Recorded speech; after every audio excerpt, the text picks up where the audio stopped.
nimba ari ikintu umuntu ariko araja mu ijuru atarakwiye kwirengagiza canke kucibagira ni ijambo. Umuntu wese ariko araja mu ijuru akwiye kugendana ijambo. Hariho impwemu mbi ifata abantu bariko baraja mu ijuru. Umuntu akabaho adafise akanya ko gusoma ijambo canke akanya ko kuririmbura, agasigara n'irya myanya yo kuja gusenga gusa. Benshi mbere ugasanga ni kugenda kuba Mungu gusa. Ngira ngo nukutabitahura kwa cane, ariko iyo turiko turaja ni ijuru ry'impwemu, kandi Imana nayo ni mpwemu. Bikwiye ko bayisenga mu mpwemu nk'uko ijambo ry'Imana ribitubwira muri Yohana igice ca 4 ku murongo wa 17. Rero ku muntu yambaye umubiri w'inyama n'amaraso, hari igihe tutavyiyumvira ko kuja mu ijuru bidusaba guhinduka gose. Guhinduka kuko uyu mubiri w'inyama n'amaraso atari uzora ku bwami bw'Imana, ariko umuntu w'indani niwe abwirirwa kuvuka akavyagwa n'amazi na mpwemu, hama agakura akaja mu ijuru. Ibi tubihabwa n'iki? Tubihabwa no kumva ijambo ry'Imana. Iyo umuntu ariko arumva ijambo ry'Imana, tubona ko ukwizera kuvuka muri we. Ivyo tubibona mu Baroma igice c'10 ku murongo wa 17, niho batubwira ko ukwemera canke ukwizera kuvyagwa no kumva, ukumvana ko kuba kwavyawe kuba kwazanywe n'ijambo ry'Imana. Rero ijambo ni ikintu gikomeye ku mukristo ariko araja mu ijuru. Ushobora kuba ufise umutima ukomantaye, ni iki kizoworosha? Ni ijambo ry'Imana, kuko ku rundi ruhande ijambo ry'Imana turashobora kurigereranya n'inyundo. Inyundo ishobora kuzigahondagura urutare rukameneka, rukoroha, rukaba ubunywenywe. Rero ushobora kuba ufise umutima ukomantaye ku kintu kanaka, ariko ijambo iyo rije ukumva riragutsinze, rirakunesheje, uraciye bugufi.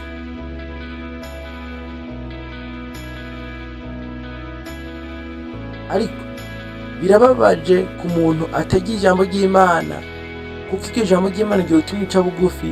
Ntaryo uriko urarya, ntaryo ufise, uriko urariha umwanya. Ego me warize, umaze gusoma ibitabo vyinshi, ariko Bibiliya irakunanira gusoma. Wari ukwiye rero kwirinda, ukabona ko Satani hariho ikintu ariko aragutwara.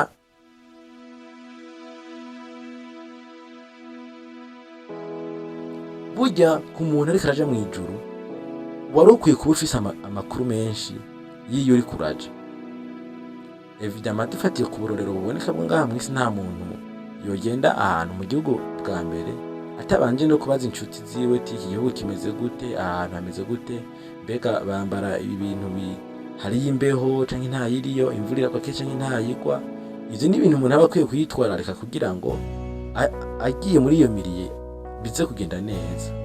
Rero na rino juru turiko turajamwo ntiturigendemo nk'abatarizi, kuko nyene ryo yaraduhaye ijambo. Iki gitabo gikuru dufise ni Bibiliya.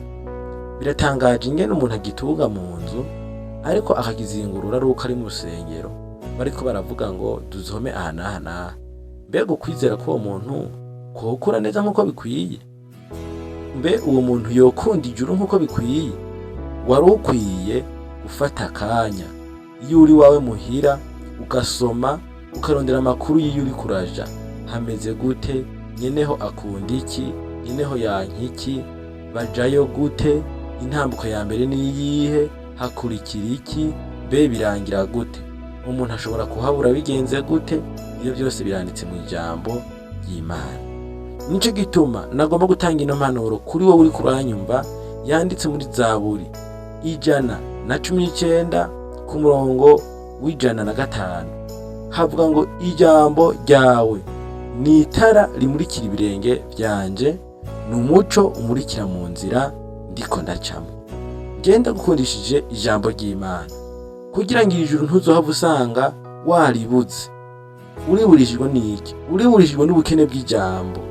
ushobora kugira ubukene bw'ijambo ugakora ibyo abantu bifuza, ugakora ubugombe bw'abantu, ukibagira gukora icyo Imana igomba kuko utabimenye. Ariko kugira ijambo ry'Imana mu mutima bizokugururira imiryango, bizokura umwijima uri imbere yawe, bizokura igipfungu kiri imbere yawe. Hariho ibintu ukekeranya, ijambo rizobisobanura, bikubere nk'umuco mu nzira uri kuracamwo, bikwigishe gutandukanya icyiza n'ikibi.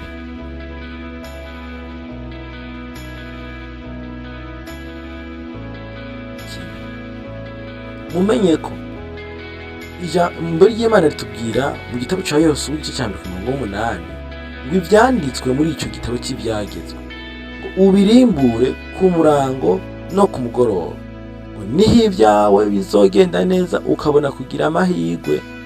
Kandi handitswe ngo ni ukugira ngo umenye ibyanditswemwo ubone no kubyitondera.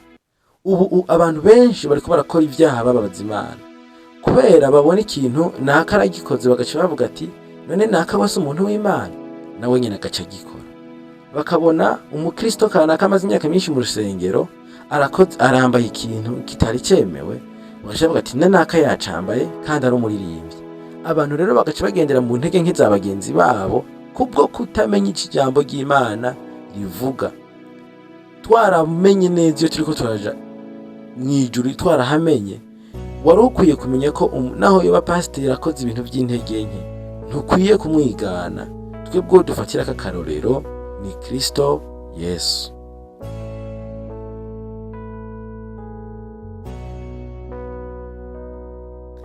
Ndabakundishije ijambo ry'Imana kugira ntimuze muhushe ubwami. Tugeze mu gihe kigoye, tugeze mu gihe umenya ibintu byose birasa.